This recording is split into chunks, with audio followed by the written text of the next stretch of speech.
दी माता रानी सबका कल्याण करे, सबकी झोली खुशियों से भरे। सर्व मंगल मांगले शिवे सर्वार्थ साधिके, शरण्ये त्र्यंबके गौरी नारायणी नमस्तुते।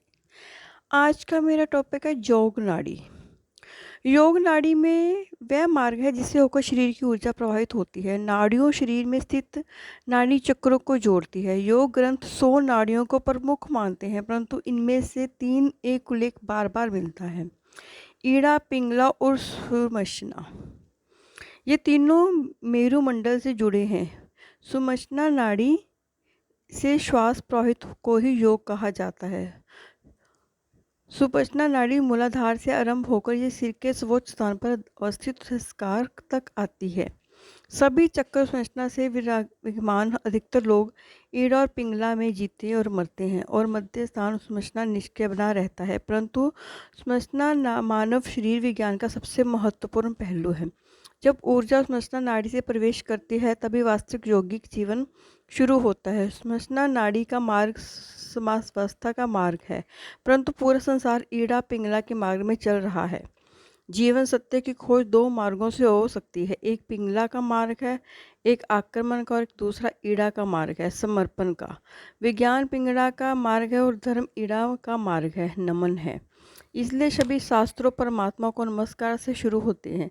वह नमस्कार केवल परंपरा और रीति नहीं है, बल्कि नमस्कार समर्पण का प्रतीक है, अर्थात जो विनम्र है केवल वही सत्य को उपलब्ध हो सकेंगे, ना कि आक्रमण या अहंकार से भरे। पदार्थ के संबंध से आसानी से जानकारी मिल जाती है, लेकिन आत्मा और परमात्मा को नहीं। इसलिए विज्ञान आत्मा में भरोसा नहीं करता, क्योंकि इनकी चेष्टा के बाद भी आत्मा को कोई झलक नहीं मिलती। इसलिए नहीं है कि आत्मा नहीं है, बल्कि तुमने जो ढंग चुना है वह आत्मा को पाने का ढंग नहीं है। जीवन का रहस्य तुम्हें मिल सकेगा अगर तुम नमन के संपन्न में द्वार से गए। परमात्मा के लिए जाने के लिए अति प्रेम पूर्वक प्रार्थना से बड़ो हृदय चाहिए। वहाँ जल्दी नहीं है, बड़ा धैर्य चाहिए। तुम्हारी जल्दी और उसका हृदय बंद हो जाएगा, क्योंकि जल्दी ही आक्रमण की खबर है। इसलिए जो परमात्मा को खोजने चलते हैं उनके जीवन का ढंग 2 शब्दों में समाया हुआ है: प्रार्थना और प्रतीक्षा।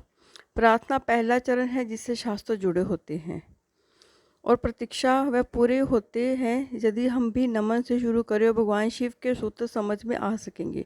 सूत्रों के संबंध में एक बात और ख्याल रखनी चाहिए कि तुम्हें ये नहीं तय करना कि ठीक क्या है गलत क्या है। वास्तव में जो अंधेरे में खड़ा है वह प्रकाश के संबंध में निर्णय नहीं कर सकता। जिसने कभी प्रेम नहीं पहुँचना, वह जीवन भर घृणा ईश्वर देश में जिया है, वह प्रेम के शब्द को पढ़ ही नहीं सकता। शब्दों में छिपा है कि वह नहीं समझ सकता। इसलिए क्या ठीक है क्या गलत है इसका निर्णय मत करना। दूसरी बात कि सूत्र का अर्थ होता है क्षिप्त और सारभूत।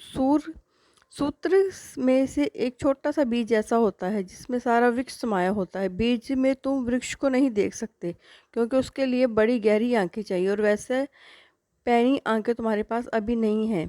यदि वृक्ष को देखना हो तो तुम्हें बीज को बोना पड़ेगा, और दूसरा कोई रास्ता तुम्हारे पास नहीं है।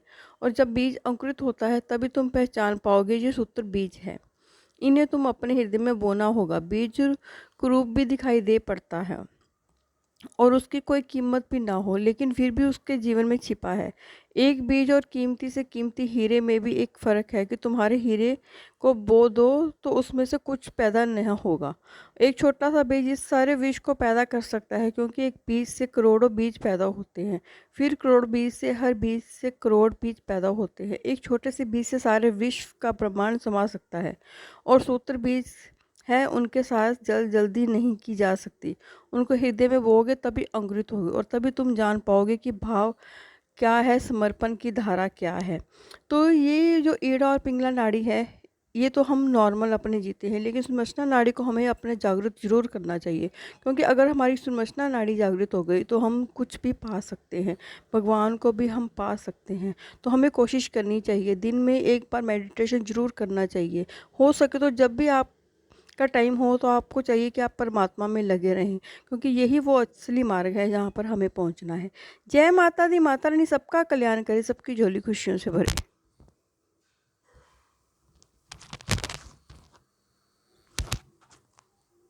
जय माता दी, माता रानी सबका कल्याण करे, सबकी झोली खुशियों से भरे। सर्व मंगल मांगले शिवे